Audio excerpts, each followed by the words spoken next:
students, today we are doing DAV class 7 science chapter 4 acid, bases and salts. We all know that there are wide variety of material around us. They differ from one another in their color, order, taste, physical state and other properties. We often use such properties to classify substances and material into different categories.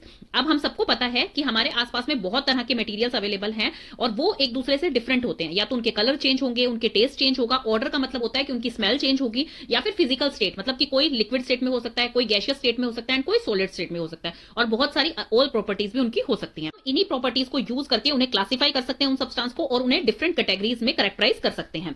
Some materials like lemon, vinegar and tamarind have a sour taste. हम सबको पता है कि lemon मतलब कि नींबू जो होता है, विनेगर मतलब सिरका जो होता है, एंड टैमरिंड मतलब इमली, ये सब कैसे होते हैं? सौर होते हैं टेस्ट में, मतलब कि खट्टे होते हैं टेस्ट में। These material taste sour due to the presence of chemicals called acid, क्योंकि इनके अंदर एक केमिकल प्रेजेंट होता है जिससे कि हम एसिड कहते हैं, इसी की वजह से इनका टेस्ट जो होता है वो खट्टा होता है। अदर मटेरियल जैसे कि बेकिंग सोडा हो गया है, सोप हो गया है, वो कैसे होते हैं टेस्ट में? वो बिटर होते हैं, मतलब कड़वे होते हैं टेस्ट में, और वो किस वजह से होते हैं? Due to the presence of chemical जिसे कि बेस कहा जाता है। तो एसिड एंड बेस आपको यहां से पता लग गया है। Question, it is dangerous to taste any unknown substance either at home or in the school. School में, घर पे, कहीं पे भी आपको कोई भी अननोन सब्सटेंस जो है वो टेस्ट कभी नहीं करना चाहिए स्टूडेंट, कि आप एसिड एंड बेस डिटेक्ट करने के लिए उनको टेस्ट करें। नहीं, बहुत सारी और प्रॉपर्टीज होती हैं जिनसे कि आप पता लगा सकते हैं कि वो पर्टिकुलर मटेरियल जो है वो एसिड है या बेस है। आपको टेस्ट अननोन सब्सटेंस नहीं करना, वही यहां पर बता रखा है, वो बहुत डेंजरस होता है, इवन वो कई बार जानलेवा भी हो सकता है, तो इसलिए कभी भी अननोन सब्सटेंस को टेस्ट नहीं करना चाहिए। The term acid has been derived from the Latin word acidus means sour. Acid जो है वो कहां से आई है टर्म? वो एक लैटिन वर्ड से आई है जो कि है एसिडिस, जिसका मतलब होता है सोर, मतलब खट्टा। ऑल सोर टेस्टिंग मटेरियल कंटेन्स एसिड। जो जितने भी खट्टे मटेरियल होते हैं वो सब जो है वो क्या कंटेन करती हैं? एसिड कंटेन करते हैं। Acids are classified into two categories. अब एसिड दो कैटेगरीज में क्लासिफाई की गई हैं। सबसे फर्स्ट है मिनरल एसिड। मिनरल एसिड जिसे कि हम इनऑर्गेनिक एसिड भी बोलते हैं students. Acids which are prepared from the mineral present in the earth are called mineral acid. जो मिनरल्स हमारी अर्थ पे प्रेजेंट हैं उनसे जो एसिड बनती है उसे कहा जाता है मिनरल एसिड। इसके कुछ एग्जांपल हैं जैसे कि hydrochloric acid, sulphuric acid, nitric acid, acid and phosphoric acid are some of the well known mineral acid. तो ये किसके एग्जांपल है? मिनरल एसिड के एग्जांपल है। मिनरल एसिड को स्टूडेंट हम इनऑर्गेनिक एसिड भी बोलते हैं, और ये स्ट्रॉन्ग एसिड्स होती हैं। देन है, do you know sulphuric acid is often known as king of chemicals. Sulphuric acid को किंग ऑफ केमिकल्स कहा जाता है। ये हाईली रिएक्टिव एसिड होती है, और ये जो है बहुत सारे वाइड वेराइटी ऑफ मटेरियल्स की मैन्युफैक्चरिंग में यूज होती है, तो इसीलिए इसे सल्फ्यूरिक एसिड को किंग ऑफ केमिकल्स कहा जाता है। तो ये आप स्टार मार्क करके लिखेंगे, ये आपके फिल इन द ब्लैंक्स में असर्शन रीजनिंग में क्वेश्चन आपके लिए इंपॉर्टेंट है। देन आ गई है ऑर्गेनिक एसिड। अभी तक हमने पढ़ा था मिनरल एसिड जिसे कि हम इनऑर्गेनिक एसिड भी कहते हैं। अब आ गई है ऑर्गेनिक एसिड जिन्हें कि हम नेचुरल एसिड भी कहते हैं। तो ये जो छोटे छोटे पॉइंट्स है ये आप नोट करके रखेंगे, क्योंकि ये आपसे आगे जाके पूछे जा सकते हैं। Acids which are naturally occurring and are found in plants animals are called organic acid। जो कि नेचुरली अकरिंग होती हैं एसिड्स उन्हें कहा जाता है ऑर्गेनिक एसिड। जो कि प्लांट्स में, एनिमल्स में पाई जाती हैं उन्हें ऑर्गेनिक एसिड्स कहा जाता है। Many fruits and vegetables contain organic acid. बहुत सारे फ्रूट्स में, वेजिटेबल्स में ऑर्गेनिक एसिड पाई जाती है। For example, गवावा contains oxalic acid. गवावा में ऑक्सैलिक एसिड होती है। अब ये जो एग्जांपल्स दे रखे हैं ये आपको याद करने हैं, ऐसा नहीं है कि सिर्फ आपको पढ़ना है, इनके गो थ्रू होना है, आप इनको याद करेंगे अच्छे से। गुआवा में कौन सी एसिड पाई जाती है? Oxalic acid. Orange, lemon and आंवला कंटेन्स सिट्रिक एसिड। ऑरेंज में, लेमन में एंड आंवला में सिट्रिक एसिड पाई जाती है। ग्रेप्स, ग्रेप्स आपको पता है अंगूर होते हैं। टैमरिंड आपकी इमली होती है। And gooseberries contain tartaric acid. Sour milk contain lactic acid. Sour milk का मतलब है दही, कि दही में कौन सी एसिड पाई जाती है? Lactic acid. Vinegar contains acetic acid, और जो सिरका होता है उसमें एसिटिक एसिड पाई जाती है। ये कुछ यहां पर आपको दे रखे हैं, पिक्चर्स की हेल्प से आप समझ सकते हैं। इसमें टार्ट्रिक एसिड होती है, इसमें सिट्रिक एसिड होती है।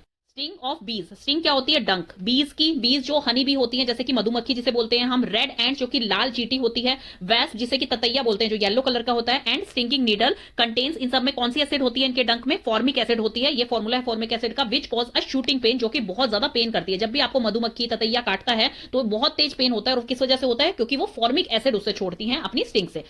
Acids like hydrochloric acid, nitric acid, sulphuric acid and phosphoric acid are strong acid. जैसे कि मैंने आपको पहले ही बताया, जो मिनरल एसिड होती हैं, मतलब जो इनऑर्गेनिक एसिड होती हैं, वो कौन सी होती हैं? वो स्ट्रॉन्ग एसिड होती हैं। And acid like citric acid, acetic acid, carbonic acid and formic acid are weak acids. We will learn more about strong and weak acids in higher classes. हम स्ट्रॉन्ग और वीक एसिड्स के बारे में higher class में पढ़ने वाले हैं, लेकिन अभी आप इसको इस तरह से याद कर सकते हैं कि मिनरल जो इनऑर्गेनिक एसिड होती हैं वो स्ट्रॉन्ग एसिड होती हैं, और जो नेचुरल, जो फ्रूट से और वेजिटेबल से मिलती हैं हमें, वो वीक एसिड होती हैं। तो इस चीज को आप याद कर सकते हैं। और थोड़ा सा इसे रिवाइज करने के लिए मिनरल और जो इनऑर्गेनिक एसिड होती है जैसे कि HCl मतलब hydrochloric acid, sulphuric acid, nitric acid और सल्फरस एसिड। सल्फ्यूरिक एसिड जो होती है उसे किंग ऑफ केमिकल्स बोला जाता है क्योंकि वो बहुत सारे मटेरियल्स की मैन्युफैक्चरिंग में यूज होती है और वो हाईली रिएक्टिव एसिड होती है और ये स्ट्रॉन्ग एसिड्स होती हैं। और जो नेचुरल एसिड होती हैं जो कि हमें फ्रूट्स एंड वेजिटेबल से मिलती हैं वो वीक एसिड होती हैं, जिनके एग्जांपल्स ये सारे हैं। तो आप इनको अच्छे से याद करेंगे, जैसे सॉर मिल्क में लैक्टिक एसिड होती है, एंड ग्रेप्स, टैमरिंड एंड गूसबेरीज में टार्ट्रिक एसिड होती है, ऑरेंज, आंवला एंड लेमन में जो है सिट्रिक एसिड होती है, गवावा में ऑक्सैलिक एसिड होती है, विनेगर में एसिटिक एसिड होती है और स्टिंग ऑफ बीज एंड्स में फॉर्मिक एसिड होती है। और इनके फॉर्मूले जो है वो आपको याद होने चाहिए क्योंकि आगे जो हम रिएक्शन करेंगे उसमें ये काफी हेल्पफुल रहेंगे। जो पीएच मीटर होता है इसमें 0 to 14 तक रीडिंग होती है। 0 से 7 तक को एसिडिक मीडियम बोला जाता है एंड 7 to 14, 7 को जो है 7 न्यूट्रल आ जाता है तो 0 to 6 को जो है आप एसिडिक मीडियम बोलेंगे एंड 8 to 14 को आप बेसिक मीडियम बोलेंगे और 7 जो होता है वो न्यूट्रल होता है, ना एसिडिक होता है ना बेसिक होता है। तो इसमें स्ट्रॉन्ग एसिड क्या होंगी, जो 0 to 2 तक की वैल्यू होगी पीएच मीटर में वो स्ट्रॉन्ग एसिड्स होंगी, जैसे कि ये एग्जांपल हमने पढ़े थे मिनरल एसिड्स। एंड जो वीक एसिड्स होती है 3 to 6 की जिनकी वैल्यू होती है वो होती है वीक एसिड्स। और इसके बारे में जो प्रॉपर आयनाइजेशन के मेथड से आपको बताया जाएगा वो आपको हायर क्लासेस में बताया जाएगा। Acid manufactured in the factory are highly concentrated, that is the water content in them is very low, their concentration can be decreased by adding water to them. Acid having a low concentration are called dilute acid. जो कि factory में manufacture होती हैं वो बहुत ही ज्यादा concentrated होती हैं। कॉन्सेंट्रेटेड का मतलब है कि बहुत ज्यादा गाढ़ी होती हैं, वो उनके अंदर वाटर कंटेंट जो है वो बहुत ज्यादा कम होता है। अगर उनके अंदर वाटर कंटेंट बढ़ा दिया जाए तो उनकी कॉन्सेंट्रेशन क्या होगी, डिक्रीज हो जाएगी, मतलब कि वो पतली हो जाएंगी, गाढ़ी नहीं रहेंगी। तो उन्हें क्या बोला जाता है, उन्हें डाइल्यूट एसिड बोला जाता है। डाइल्यूट कैसे करते हैं, by adding water. Then for the teachers, explain to the student that concentrated acid must always be diluted by adding acid to water slowly and not by adding water to acid directly. देखिए student ये चीज अच्छे से समझिए कि कभी भी कोई भी concentrated acid जो है वो आपको डाइल्यूट करनी है तो उसे कैसे डाइल्यूट किया जाता है। फॉर एग्जाम्पल ये कंसंट्रेटेड एसिड है, जैसे कि हमने ले ली मान लीजिए सल्फ्यूरिक एसिड। यहाँ पर सल्फ्यूरिक एसिड है, हमारे पास सल्फ्यूरिक एसिड है इस बीकर में और हमें इसको डाइल्यूट करना है। अब एक बीकर में हमारे पास क्या है, वाटर है, तो हम क्या करेंगे, एसिड को हम वाटर के अंदर डालेंगे। कभी भी वाटर को एसिड के अंदर नहीं डालेंगे। किस लिए नहीं डालते हैं वो आप समझ लीजिए अच्छे से, क्योंकि जो एसिड है उसमें क्या है, एसिड की क्वांटिटी ज्यादा है। ऑफ कोर्स है, कोई भी बीकर है, कोई भी आपने फ्लास्क ली है तो उसके अंदर क्या है, एसिड की क्वांटिटी ज्यादा है। और जब हम वाटर उसके अंदर डालेंगे, अगर स्ट्रॉन्ग एसिड के अंदर जब हम वाटर को ऐड करेंगे तो वो क्या करेगी, यहां पर इतनी ज्यादा हीट जनरेट हो जाएगी कि क्या होगा, जो वाटर इसके अंदर डाला जा रहा है एसिड के अंदर वो वेपर्स फॉर्म में कन्वर्ट हो जाएगा और इतनी ज्यादा स्टीम, वो सारी की सारी एसिड जो है जो पर्सन उसको मिला रहा होगा उसके फेस पे जाकर लग सकती है और बहुत ज्यादा डेंजरस होती है वो और बहुत ज्यादा नुकसान कर सकती हैं। क्यों, क्योंकि ये एक्सोथर्मिक रिएक्शन यहां पर हो जाती है अगर हम वाटर ऐड करते हैं एसिड में, क्योंकि एसिड की क्वांटिटी ज्यादा है।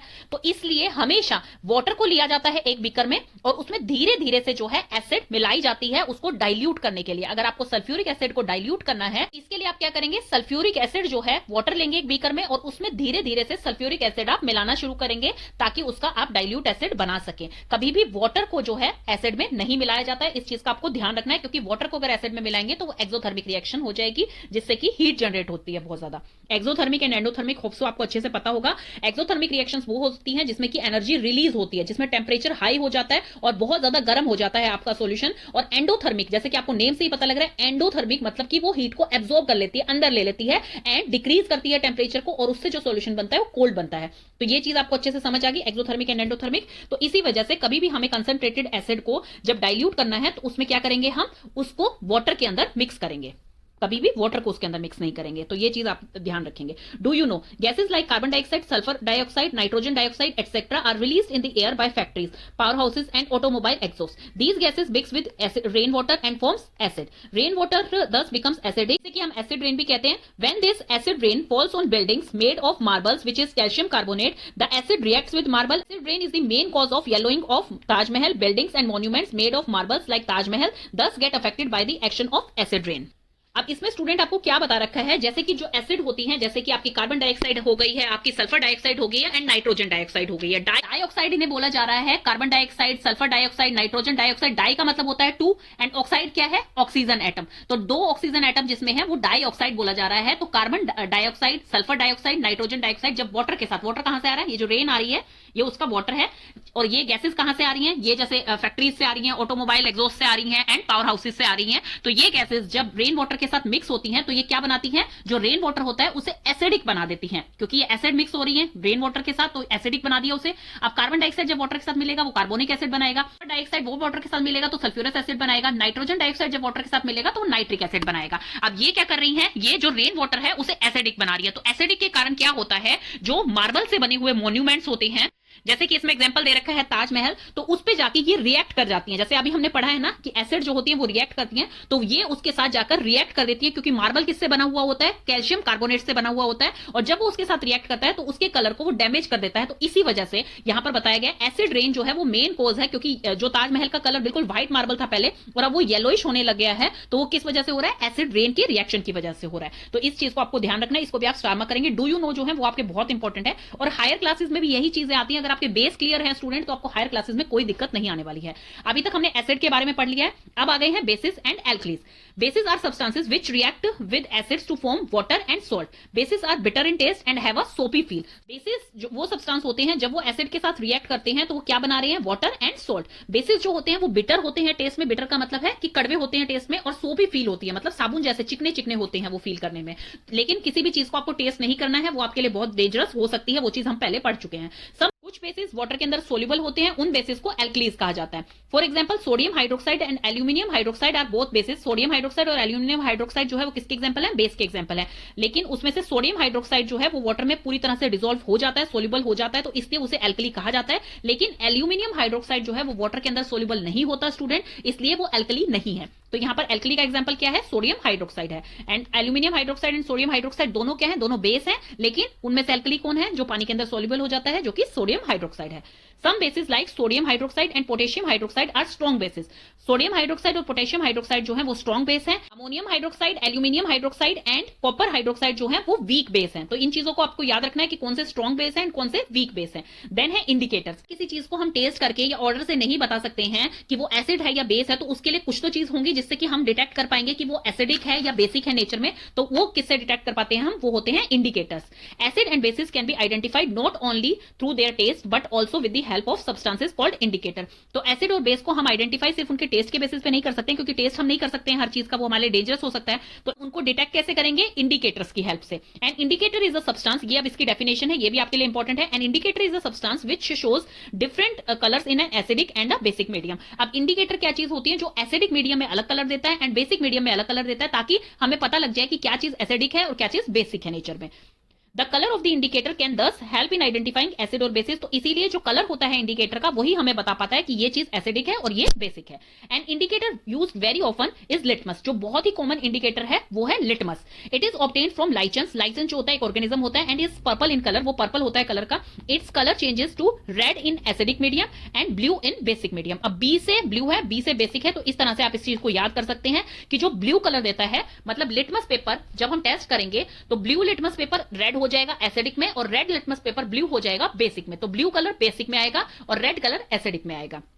Litmus can be used as an indicator in the form of solution. Litmus को जो है एज एन इंडिकेटर सॉल्यूशन की फॉर्म में भी यूज किया जा सकता है। In practice it is more common to use a paper strip that has been dipped in litmus solution. लेकिन जो मोस्ट कॉमनली यूज होता है, जो लिटमस पेपर इंडिकेटर हम बोलते हैं, वो लिटमस पेपर के रूप में यूज होता है, जिसको कि लिटमस सॉल्यूशन में डिप किया जाता है और फिर उसको ड्राई करके जो है एज अ इंडिकेटर यूज किया जाता है। And allow to dry such a paper strip is known as litmus paper, जो कि आजकल रेडीमेड भी मिल जाते हैं लिटमस पेपर, तो उससे आप इजीली डिटेक्ट कर सकते हैं कि क्या चीज एसिडिक है एंड बेसिक है।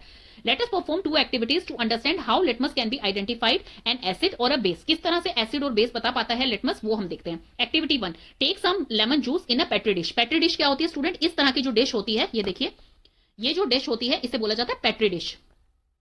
And dip a strip of blue litmus paper in it. और ब्लू लिटमस पेपर की स्ट्रिप हम इसमें ऐड करेंगे। The colour of the litmus paper changes to red due to the presence of an acid in the lemon juice. तो अब ये जो blue litmus paper है, किस में कन्वर्ट हो गया, रेड लिटमस में कन्वर्ट हो गया। इससे हमें क्या पता लगता है कि प्रेजेंस ऑफ एसिड है यहाँ पर, मतलब कि लेमन जूस के अंदर एसिड प्रेजेंट है। और लेमन जूस के अंदर कौन सी एसिड प्रेजेंट होती है स्टूडेंट, सिट्रिक एसिड प्रेजेंट होती है। देन आ गई है activity 2, take some soap solution in a petri dish. अब हम सोप सॉल्यूशन ले रहे हैं पेट्री डिश में, और सोप सॉल्यूशन हमें पता है क्या होता है, बेस होता है।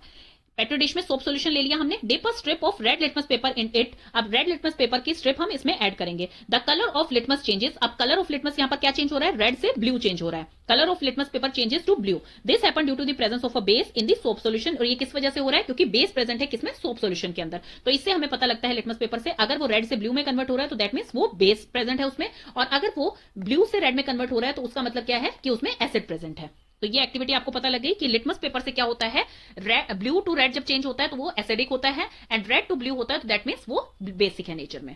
नेक्स्ट आ गया है टर्मरिक, जो कि हल्दी आपकी किचन में अवेलेबल होती है, can also act as an indicator, वो भी एक इंडिकेटर की तरह एक्ट करती है। It turns red in a basic medium, ये बेसिक मीडियम को रेड कर देती है, and remains yellow in an acidic medium, और एसिडिक मीडियम में अपना कलर ये चेंज नहीं करती है, कोई चेंज नहीं होता है।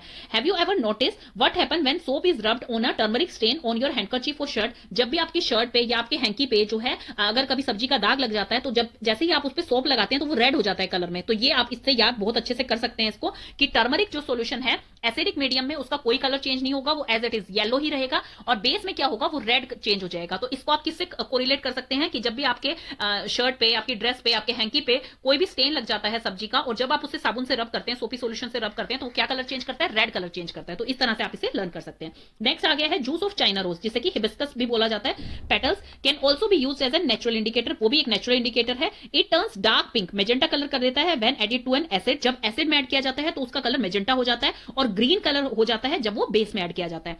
तो जूस ऑफ चाइना रोज, जिसे कि हिबिस्कस भी बोला जाता है, डार्क पिंक मेजेंटा कलर हो जाता है एसिडिक मीडियम में, एंड ग्रीन मीडियम में ये ग्रीन कलर देता है। तो इस तरह से आप याद कर सकते हैं। तो अभी तक हमने 3 इंडिकेटर पढ़े हैं, litmus paper, turmeric and juice of China rose.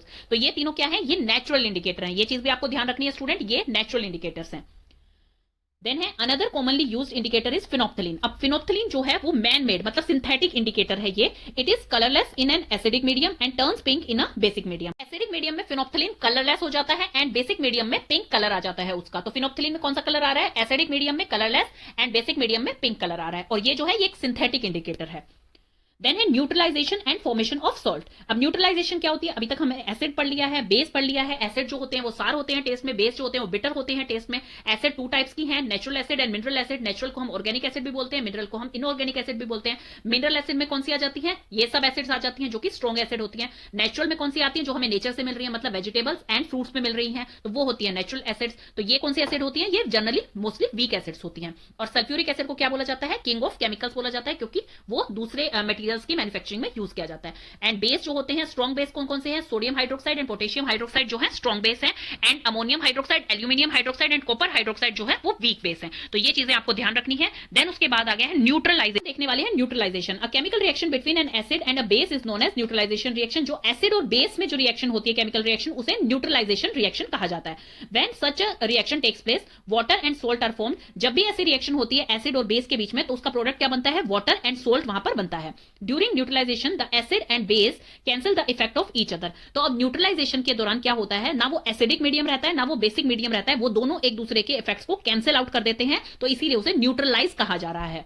Late us perform an activity to understand the process of neutralisation. अब हम एक एक्टिविटी करते हैं जिससे कि हमें न्यूट्रलाइजेशन जो है वो अच्छे से समझ आएगा। देन है activity 3, take 10 ml of dilute hydrochloric acid in a conical flask. अब एक कॉनिकल फ्लास्क है, कॉनिकल फ्लास्क जो कोन शेप की होती है, कॉनिकल फ्लास्क में क्या लिया है, डाइल्यूट हाइड्रोक्लोरिक एसिड लिया है, and add 2 drops of blue litmus solution to it. अब इसमें ब्लू लिटमस सॉल्यूशन ऐड कर दिया गया है। इट टर्न्स रेड, ये रेड कलर का हो गया, जैसा कि आप फिगर 1 में देख पा रहे हैं। वो किस वजह से हुआ है, क्योंकि ब्लू लिटमस सॉल्यूशन जो है, जैसे ही आप उसे हाइड्रोक्लोरिक एसिड के सॉल्यूशन में डालेंगे तो वो रेड कलर का चेंज किस लिए हो जाएगा, क्योंकि उसमें एसिड प्रेजेंट है, और एसिड जहां पर प्रेजेंट होगी वहां ब्लू लिटमस किस में चेंज हो जाएगा, रेड कलर में चेंज हो जाएगा। देन आफ्टर दैट यहां पर क्या हुआ है, सोडियम हाइड्रोक्साइड का सॉल्यूशन लिया गया है और उसे ड्रॉप बाय ड्रॉप इस फ्लास्क में ऐड किया जा रहा है। स्वेल करते रहना है उस सॉल्यूशन को कॉन्स्टेंटली, जब हम उसमें वो ड्रॉप्स ऐड कर रहे हैं, मतलब कि उसको हिलाते रहना है। At some point addition of another drop of base to the flask would change the color of the solution from red to blue। अब एक पॉइंट ऐसा आएगा, जैसे ही हम उसमें सोडियम हाइड्रोक्साइड और ऐड करेंगे तो वो जो सॉल्यूशन रेड कलर का था वो किस में कन्वर्ट हो जाएगा, ब्लू कलर में कन्वर्ट हो जाएगा। This happen when an all the acid in the flask has been neutralized by the base and addition of an extra drop of base make the solution basic. अब समझिए student, पहले क्या था, hydrochloric dilute acid लिया हमने, उसके अंदर blue litmus add किया, क्योंकि वो एसिड था इसलिए जो ब्लू लिटमस था वो रेड में कन्वर्ट हो गया। लेकिन जब हमने उस सॉल्यूशन में जो एसिड सॉल्यूशन था उसमें बेस ऐड करना स्टार्ट किया, जो सोडियम हाइड्रोक्साइड था ड्रॉप बाय ड्रॉप, तो वो धीरे धीरे क्या हुआ, ब्लू कलर का हो गया। तो ये जो पॉइंट है इसे क्या कहा जाएगा, न्यूट्रलाइज पॉइंट आ गया। मतलब ना तो यहां पर ये एसिडिक रहा है ना ये बेसिक रहा है, ये न्यूट्रलाइज हो गया। मतलब all the acid in the flask has been neutralized by the base. इसमें आप और बेस जब ऐड करते रहेंगे, मतलब सोडियम हाइड्रोक्साइड अगर आपने और ऐड किया, क्योंकि एक पॉइंट आने पे ये ब्लू कलर का हो गया है, अगर आपने इसके बाद भी इसके अंदर सोडियम हाइड्रोक्साइड ऐड किया तो ये सॉल्यूशन जो है ये क्या बन जाएगा, बेसिक बन जाएगा। Hence the colour of the solution changes to blue, और इसीलिए कलर जो है चेंज हो जाएगा सॉल्यूशन का ब्लू कलर में। तो अब आपको होप सो ये समझ आ गया है। पहले एसिड था, एसिड में जब ब्लू लिटमस डाला तो वो रेड कलर शो कर रहा था, धीरे धीरे जब हमने उसमें बेस डाला तो एक ऐसा पॉइंट आया जब वो न्यूट्रलाइज हो गया, ना वो एसिडिक रहा ना वो बेसिक रहा। Do you know hydrochloric acid present in small quantities in our stomach help in digestion of food. However when an excess of acid gets secreted in the stomach causes uneasiness, nausea and pain। To cure this problem, we have to take medicine called antacid. These contain a mild base which neutralize the excess acid present in the stomach. ये बहुत ही अच्छा example दिया हुआ है neutralisation का। Hydrochloric acid जो कि HCl होती है, बहुत ही स्मॉल क्वांटिटी में हमारे स्टमक में सिक्रीट होती है वो, और वो किस चीज में हेल्प करती है? डाइजेशन में हेल्प करती है, जो हम डाइजेस्टिव सिस्टम में पहले ही पढ़ चुके हैं।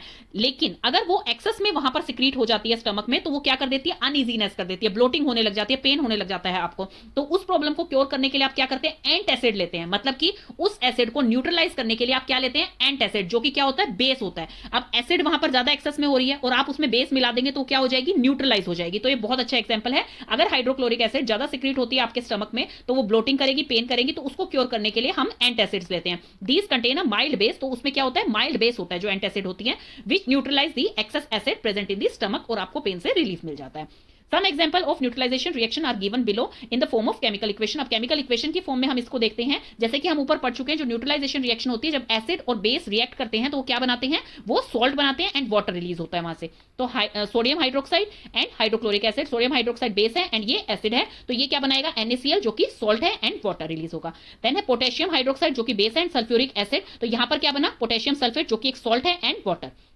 देन मैग्नीशियम हाइड्रोक्साइड, जो कि बेस है, एंड नाइट्रिक एसिड, जो कि एसिड है, मैग्नीशियम नाइट्रेट बना, जो कि एक सॉल्ट की फॉर्म है, एंड वाटर। तो सब एसिड एंड बेस रिएक्ट करते हैं तो उससे सॉल्ट एंड वाटर रिलीज होता है। तो ये थी आपकी न्यूट्रलाइजेशन रिएक्शन। अब नेमिंग ऑफ सॉल्ट्स, अब सॉल्ट्स की नेमिंग हमको देखने हैं। The salt of different acids are named as follow. तो सॉल्ट जो डिफरेंट एसिड से बनते हैं वो उनके नेम हम कैसे लिखेंगे? Salt of sulphuric acid, sulphuric acid का फॉर्मूला H2SO4 होता है, आर नेम्ड एज सल्फेट। जो भी सल्फ्यूरिक एसिड से जो भी सॉल्ट बनेंगे उनको क्या नेम देंगे हम? Sulphates. Salt of hydrochloric acid HCl से जो बनेंगे chlorides. Salt of nitric acid nitrates. Salt of sulphurous acid, अब सल्फ्यूरस एसिड और सल्फ्यूरिक एसिड में फर्क है, देखिए SO4 है या SO3 है, तो इनके जो सॉल्ट्स बनेंगे उनको क्या बोलेंगे? सल्फाइड्स, और ये sulphates. Salts of carbonic acid H2CO3 are named as carbonates. Salt of acetic acid CH3COOH are named as acetate. और एसिटिक एसिड कहां प्रेजेंट होती है स्टूडेंट? जो कि आपका विनेगर होता है, सिरका होता है, उसमें एसिटिक एसिड प्रेजेंट होती है। तो ये आपको नेम याद करने हैं। ये आपसे पूछे जा सकते हैं कि salt of nitric acid are named as nitrate. कुछ एग्जांपल्स देखते हैं हम। Calcium sulphate CaSO4 is a salt formed from, अब calcium hydroxide and sulphuric acid की जब रिएक्शन होगी तो उससे क्या बनेगा? कैल्शियम सल्फेट बनेगा, क्योंकि हमने ऊपर देखा था salts of sulphuric acid are named as sulphates. तो sulphuric acid and calcium hydroxide base है, sulphuric acid is a acid, तो इन दोनों को जब रिएक्शन होगी तो उससे क्या बनेगा? सॉल्ट बनेगा, जो कि कैल्शियम सल्फेट है। Similarly NaNO3 is a sodium nitrate. अब यहां पर जैसे कि आपको दिखाई दे रहा है कि नाइट्रिक एसिड जब रिएक्ट करेगी सोडियम हाइड्रोक्साइड के साथ तो उससे क्या बनेगा? सोडियम नाइट्रेट बनेगा, क्योंकि नाइट्रिक एसिड से जो सॉल्ट बनेंगे वो नाइट्रेट्स बनेंगे। इसी तरह से NaCl is known as sodium chloride, क्योंकि यहां पर जैसे आपको बताया गया था कि HCl और सोडियम हाइड्रोक्साइड जब रिएक्ट करेंगे तो उससे क्या बनेगा? NaCl बनेगा एंड वाटर बनेगा। तो NaCl is a sodium chloride, क्योंकि हाइड्रोक्लोरिक एसिड के सॉल्ट का नेम क्या कैसे दिया जाएगा? क्लोराइड्स के। Na2SO3, जो कि Na2SO3 क्या है? सोडियम सल्फाइड है, जो कि किसकी रिएक्शन से बनेगा? Sodium hydroxide plus sulphurous acid, और सल्फ्यूरस एसिड के जो सॉल्ट होंगे उन्हें क्या नेम दिया जा रहा है? सल्फाइड्स। देन है Na2CO3, जो कि नेम क्या बन रहा है? कैल्शियम कार्बोनेट, जो कि हम पहले ही देख चुके हैं। कार्बोनिक एसिड के जो सॉल्ट है उन्हें क्या नेम दिया जा रहा है? कार्बोनेट, तो इसीलिए इसको सोडियम कार्बोनेट बोला जाएगा। CH3COONA, जो कि सोडियम एसिटेट है, तो ये किससे बनेगा? Sodium hydroxide plus acetic acid, तो उससे क्या बनेगा? कौन सा सॉल्ट बनेगा? Sodium acetate, because salts of acetic acid are named as acetates. तो इस तरह से आप ये याद कर सकते हैं। देन है प्रॉपर्टीज ऑफ सॉल्ट। सॉल्ट की क्या प्रॉपर्टीज होती है? Salt are formed through reaction between acid and base. Acid और बेस की जब रिएक्शन होती है तो उससे क्या बनते हैं? सॉल्ट बनते हैं। Most of the salts are readily soluble in water. ज्यादातर जो सॉल्ट होते हैं वो सोल्यूबल होते हैं वाटर के अंदर। Don't conduct electricity in their solid state. जब वो सॉलिड स्टेट में होते हैं सॉल्ट तो वो इलेक्ट्रिसिटी कंडक्ट नहीं करते हैं। हाउएवर मोल्टन सॉल्ट्स कौन से होते हैं? जब सॉल्ट को मेल्ट किया जाता है और लिक्विड स्टेट में वो चेंज हो जाते हैं तो उन्हें बोला जाता है molten state. And solutions of salt in water conduct electricity. जो मोल्टन सॉल्ट्स होते हैं और सॉल्यूशन मतलब कि जब वाटर के अंदर सॉल्ट को ऐड कर दिया जाता है तो वो इलेक्ट्रिसिटी को कंडक्ट करते हैं। तो ये पॉइंट भी आपके लिए इंपॉर्टेंट है। Let us now perform an activity to show the solution of salt in water can conduct electricity. अब इस जो एक्टिविटी है इससे हम समझते हैं कि जो सॉल्यूशन होता है सॉल्ट का वो इलेक्ट्रिसिटी कंडक्ट करता है। Take a beaker and fill it half with water. एक बीकर लेना है और उसको हाफ फिल कर लेना है वाटर से। डिसॉल्व सम कॉमन सॉल्ट, इसमें कॉमन सॉल्ट ऐड करें और कॉमन सॉल्ट क्या होता है? NaCl, sodium chloride. In this water, इस वाटर के अंदर सोडियम क्लोराइड ऐड करना है।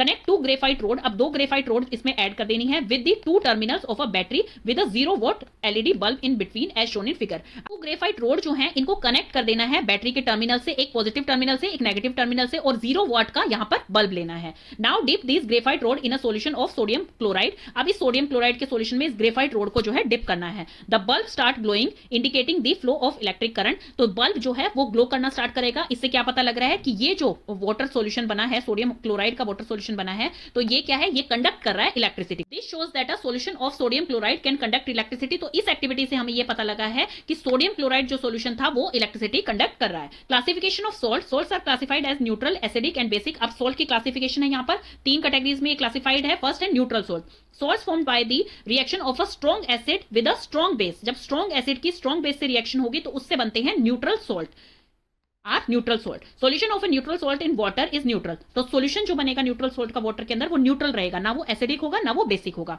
That is it is neither acidic nor basic, hence such a salt solution doesn't change the colour of litmus paper, तो इसलिए ये जो सॉल्यूशन सॉल्ट सॉल्यूशन बनेगा ये लिटमस पेपर का कलर चेंज नहीं करेगा, ना एसिडिक में ना बेसिक में। Sodium chloride is a neutral salt, sodium chloride जो है वो एक न्यूट्रल सॉल्ट है बिकॉज ये किसके रिएक्शन से बनता है, स्ट्रॉन्ग एसिड जो कि HCl है, hydrochloric acid, and strong base जो कि सोडियम हाइड्रोक्साइड है NaOH, तो इसकी रिएक्शन से क्या बनता है, NaCl बनता है जो कि न्यूट्रल सॉल्ट है क्योंकि ये strong acid and strong base की रिएक्शन से बन रहा है। न्यूट्रल सॉल्ट किस लिए बोला जा रहा है, बिकॉज जब स्ट्रॉन्ग एसिड और स्ट्रॉन्ग बेस आपस में रिएक्ट करेंगे तो वो क्या करेंगे, एक दूसरे की प्रॉपर्टी को, जो एसिडिक प्रॉपर्टी है एसिड की और बेसिक प्रॉपर्टी है बेस की, उसको न्यूट्रलाइज कर देंगे, ना वो एसिडिक रहेगा ना वो बेसिक रहेगा, तो इसीलिए से न्यूट्रल सॉल्ट बोला जा रहा है। ये बाकी एग्जांपल्स भी हैं इसके यहाँ पर, जैसे कि ये पोटेशियम क्लोराइड है, हमें ये पता है कि क्लोराइड के, जैसे हमने ऊपर देखा था कि नेमिंग ऑफ सॉल्ट्स हमें कैसे करनी है, तो वो आप अच्छे से याद रखेंगे तो आपको ये आराम से समझ आ जाएगा। जैसे कि पोटेशियम क्लोराइड है यहाँ पर, सेकेंड है पोटेशियम नाइट्रेट, एंड थर्ड है ये सोडियम सल्फेट। तो ये कुछ एग्जांपल्स हैं न्यूट्रल सॉल्ट के। अब है activity 5, take a solution of sodium chloride in water in a petri dish. Petri dish में वाटर में सोडियम क्लोराइड सॉल्यूशन हम लेंगे और dip a strip of blue litmus paper in the solution, और उस सॉल्यूशन के अंदर ब्लू लिटमस पेपर हम डिप करेंगे। व्हाट डू यू ऑब्जर्व, आप क्या ऑब्जर्व करेंगे, वो ब्लू लिटमस पेपर जो है वो चेंज नहीं होगा। Next dip a strip of red litmus paper, अब रेड लिटमस पेपर की स्ट्रिप जब हम इसमें डालेंगे उसका भी कलर चेंज नहीं होगा बिकॉज सोडियम क्लोराइड क्या है, सोडियम क्लोराइड एक न्यूट्रल सॉल्ट है, तो इसीलिए ना वो बेसिक है ना वो एसिडिक है, वो एक न्यूट्रल सॉल्यूशन है, तो इसीलिए इसमें कलर चेंज नहीं होगा। तो अब आपको होप सो अच्छे से समझ आ गया होगा, न्यूट्रल सॉल्ट मतलब जो न्यूट्रलाइज कर देता है, ना वो एसिडिक रहता ना वो बेसिक रहता। अब एसिडिक सॉल्ट, जैसे नेम से ही पता लग रहा है एसिडिक सॉल्ट का मतलब कि उसकी जो प्रॉपर्टी है वो एसिडिक है, तो इसमें क्या होगा, स्ट्रॉन्ग एसिड जब वीक बेस से रिएक्ट करेगी तो वो एसिडिक सॉल्ट बनाएगी। Salts formed by a reaction of a strong acid and a weak base are acidic salt, तो वो क्या कहलाएंगे, एसिडिक सॉल्ट, क्योंकि उसमें स्ट्रॉन्ग एसिड है और वीक बेस है, तो उसमें किसकी प्रॉपर्टी ज्यादा होंगी, एसिड की प्रॉपर्टी ज्यादा होंगी, इसीलिए से एसिडिक सॉल्ट बोला गया है। Solution of an acidic salt in water, अब वाटर के अंदर एसिडिक सॉल्ट का जो सॉल्यूशन होगा वो क्या होगा, एसिडिक होगा नेचर में, that is it would change the colour of blue litmus paper two red, तो ये क्या करेगा, ब्लू लिटमस पेपर को रेड में कन्वर्ट कर देगा क्योंकि ये एसिडिक है। Aluminium chloride is an acidic salt, aluminium chloride जो है वो एक एसिडिक सॉल्ट है, it is formed by the reaction of strong acid जो कि HCl है और अ वीक बेस, जैसे कि हमने पहले ही पढ़ा था, जो एल्यूमिनियम हाइड्रोक्साइड है, अमोनियम हाइड्रोक्साइड है एंड कॉपर हाइड्रोक्साइड है, वो क्या है, वो वीक बेस है, तो जब वीक बेस के साथ स्ट्रॉन्ग एसिड रिएक्ट करेगी तो वो क्या बनाएगी, आपका एसिडिक सॉल्ट बनाएगी जो कि एसिडिक होगा नेचर में। ये कुछ और एग्जांपल्स भी इसके दे रखे हैं, जैसे कि एल्यूमिनियम क्लोराइड है वो एक एसिडिक सॉल्ट है, एंड आपका अमोनियम नाइट्रेट है वो भी एसिडिक सॉल्ट है, and zinc sulphate and copper chloride ये भी आपके एसिडिक सॉल्ट के एग्जांपल्स हैं। Activity 6, take a solution of aluminium chloride जो कि एसिडिक सॉल्ट है in water in petri dish, अब पेट्री डिश में वाटर के अंदर आपको सोडियम क्लोराइड सॉल्यूशन लेना है, dip a strip of blue litmus paper in a solution, अब ब्लू लिटमस पेपर जब इस सॉल्यूशन में हम डालेंगे तो वो क्या होगा, वो रेड कलर में चेंज हो जाएगा क्योंकि वो एसिडिक नेचर है। This shows that the solution of salt is acidic in nature, तो ये क्या शो करता है कि जो सॉल्यूशन हम इसमें ले रहे हैं पेट्री डिश में वो क्या है, एसिडिक है नेचर में। देन आ गए हैं बेसिक सॉल्ट। अभी तक देखिए हमने न्यूट्रल सॉल्ट पढ़ा है जो कि न्यूट्रलाइज कर देता है, मतलब दोनों स्ट्रॉन्ग है, एसिड भी और बेस भी, तो इसलिए उसने न्यूट्रलाइज कर दी प्रॉपर्टीज। एसिडिक सॉल्ट क्या है, जिसमें स्ट्रॉन्ग एसिड होगी तो वो वीक बेस जो है उसकी प्रॉपर्टी को न्यूट्रलाइज नहीं कर पाएगा, तो इसलिए उसका एसिडिक मीडियम रहेगा। अब बेसिक सॉल्ट है तो इसमें स्ट्रॉन्ग बेस होगा और वीक एसिड होगी, तभी जो वीक एसिड है वो बेस की प्रॉपर्टीज को न्यूट्रलाइज नहीं कर पाएगी, इसीलिए बेसिक रहेगा नेचर में। तो salts formed by reaction of a weak acid and a strong base, बिल्कुल इजी है ये, आप इसको देखेंगे ना तो बिल्कुल इजी है ये, आराम से आपको याद हो जाएंगे। जब स्ट्रॉन्ग बेस रहेगा तो बेसिक सॉल्ट होगा, जब स्ट्रॉन्ग एसिड रहेगी तो एसिडिक सॉल्ट होगा, और जब दोनों स्ट्रॉन्ग होंगे तो उसमें क्या होगा, वो न्यूट्रल सॉल्ट बन जाएगा। तो जब रिएक्शन होगी वीक एसिड की स्ट्रॉन्ग बेस के साथ तो वो क्या होगा, बेसिक सॉल्ट बन जाएगा। Solution of a basic salt in water is basic, तो वाटर के अंदर जो बेसिक सॉल्ट का सॉल्यूशन होगा वो बेसिक होगा नेचर में, that is it changes the colour of red litmus into blue, क्योंकि हमने ये पहले पढ़ा था कि रेड लिटमस जो है वो ब्लू में कन्वर्ट हो जाता है जब सॉल्यूशन में बेस हो। देन इसके एग्जांपल है सोडियम एसिटेट। सोडियम एसिटेट जो है वो किसकी रिएक्शन से बनता है? वो रिएक्शन से बनता है वीक एसिड जो कि एसिटिक एसिड है एंड अ स्ट्रॉन्ग बेस जो कि सोडियम हाइड्रोक्साइड है। अब वीक एसिड है जो एसिटिक एसिड है एंड बेस जो है ये स्ट्रॉन्ग है, तो इसलिए ये जो सॉल्ट बनाएगा वो क्या बनाएगा? बेसिक सॉल्ट बनाएगा। और बेसिक सॉल्ट क्या बनेगा इन दोनों की रिएक्शन से? सोडियम एसिटेट जो कि एक बेसिक सॉल्ट है। कुछ और एग्जांपल्स भी दिए हुए हैं जैसे कि पोटेशियम एसिटेट है ये, देन है sodium formate and third one is sodium carbonate are some other examples of basic salt. हमने पढ़ा था एसिड में कि एक होती है नेचुरल एसिड ऑर्गेनिक एसिड और एक होती है मिनरल इनऑर्गेनिक एसिड। जो मिनरल इनऑर्गेनिक एसिड होती है वो स्ट्रॉन्ग एसिड्स होती हैं और जो नेचुरल और ऑर्गेनिक एसिड्स होती हैं वो जनरली वीक एसिड्स होती हैं। देन है activity 7, take a solution of sodium acetate. Sodium acetate क्या है? वो बेसिक सॉल्ट है। तो एक पेट्री डिश के अंदर वाटर में सोडियम एसिटेट सॉल्यूशन को डालेंगे and dip a strip of red litmus paper. अब इसमें रेड लिटमस पेपर को जब डालेंगे इस सॉल्यूशन के अंदर तो रेड लिटमस पेपर का कलर किसमें चेंज हो जाएगा? ब्लू में चेंज हो जाएगा। It shows that this salt is basic in nature. तो इससे क्या पता लग रहा है कि ये जो सॉल्ट है ये बेसिक है नेचर में। ये चैप्टर आपका यहाँ पे फिनिश हो गया है और होप सो आपको ये चैप्टर अच्छे से समझ आ गया होगा। देन इसके कीवर्ड्स आ गए। कीवर्ड्स आपको हर चैप्टर के पढ़ने हैं स्टूडेंट, जिससे कि आपको काफी इन्फॉर्मेशन मिलती है। अब इस चैप्टर में हमने मेनली क्या पढ़ा है? एसिड क्या होते हैं? जो सौर होते हैं टेस्ट में, मतलब खट्टे होते हैं टेस्ट में। ये टू टाइप्स के होते हैं, natural acids and mineral acids. Natural acid को हम ऑर्गेनिक एंड मिनरल को इनऑर्गेनिक भी बोल सकते हैं। जो नेचुरल एसिड होती हैं वो हमें ज्यादातर फ्रूट्स एंड वेजिटेबल्स से मिलती हैं, जैसे गवावा में ऑक्सैलिक एसिड होती है, ये सब आप याद कर लेंगे। And sting of bee and red ants में कौन सी एसिड होती है? फॉर्मिक एसिड होती है। देन मिनरल एसिड्स कौन सी होती हैं? जो कि इनऑर्गेनिक एसिड भी बोलते हैं हम इन्हें। तो ये जो एसिड्स होती हैं ये क्या है? स्ट्रॉन्ग एसिड हैं। इसमें से सल्फ्यूरिक एसिड जो है उसे क्या बोला जाता है? किंग ऑफ केमिकल्स बोला जाता है, बिकॉज ये बहुत सारे मटेरियल की मैन्युफैक्चरिंग में यूज होता है। तो ये सल्फ्यूरिक एसिड जो है ये किंग ऑफ केमिकल्स है। ज्यादातर जो मिनरल नेचुरल एसिड्स होती हैं वो वीक एसिड्स होती हैं। देन उसके बाद है बेस। क्या होता है? बेस बिटर होता है टेस्ट में, मतलब कि कड़वा होता है टेस्ट में। और स्ट्रॉन्ग बेस कौन से हैं? Sodium hydroxide and potassium hydroxide, ये स्ट्रॉन्ग बेस है। Aluminium hydroxide, ammonium hydroxide and copper hydroxide ये वीक बेस है। देन उसके बाद हमने इंडिकेटर्स पढ़े थे।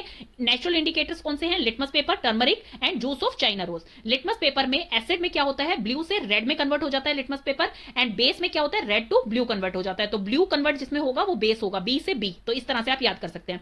टर्मरिक जो है उसमें एसिड में कोई चेंज नहीं आता है कलर में, वो येलो ही रहता है। एंड बेस में वो रेड कलर का हो जाता है बेसिक मीडियम में। तो इसको आप याद कर सकते हैं, जैसे आपके शर्ट पे कोई भी स्टेन लगा होता है और जब आप उसे सोप से धोते हैं तो वो रेड कलर का हो जाता है टर्मरिक का स्टेन। तो इस तरह से आप इसको याद कर सकते हैं। जूस ऑफ चाइना रोज जिसे कि हम हिबिस्कस भी बोलते हैं, ये एसिडिक मीडियम में डार्क पिंक कलर का, मतलब मेजेंटा कलर का हो जाता है और बेस में ग्रीन कलर का हो जाता है। अब है सिंथेटिक इंडिकेटर जो कि आपका फिनोप्थिलीन है, ये कलरलेस हो जाता है एसिडिक मीडियम में एंड पिंक कलर देता है बेस के साथ। देन उसके बाद आपका आ गया है कि कितने तरह के सोल्ट होते हैं। इससे पहले न्यूट्रलाइजेशन है। न्यूट्रलाइजेशन का मतलब है कि एसिड और बेस जब मिलते हैं तो न्यूट्रलाइज कर देते हैं एक दूसरे की प्रॉपर्टीज को, और उसमें ना एसिडिक प्रॉपर्टी रहती है ना बेसिक प्रॉपर्टी, उसे न्यूट्रलाइजेशन कहते हैं। और न्यूट्रलाइजेशन रिएक्शन में हमेशा जो प्रोडक्ट बनेगा वो सॉल्ट प्लस वाटर रिलीज होगा वहां से। देन उसके बाद सॉल्ट कितने टाइप के होते हैं? न्यूट्रल सॉल्ट है, एसिडिक सॉल्ट है, बेसिक सॉल्ट है। न्यूट्रल सॉल्ट जो है वो strong acid plus strong base को मिलकर जो सॉल्ट बनता है, क्योंकि स्ट्रॉन्ग एसिड और स्ट्रॉन्ग बेस जब रिएक्ट करेंगे आपस में तो वो acidic property and basic property को न्यूट्रलाइज कर देंगे, तो इसीलिए उसे न्यूट्रल सॉल्ट बोला गया है। एसिडिक सॉल्ट कौन से होते हैं?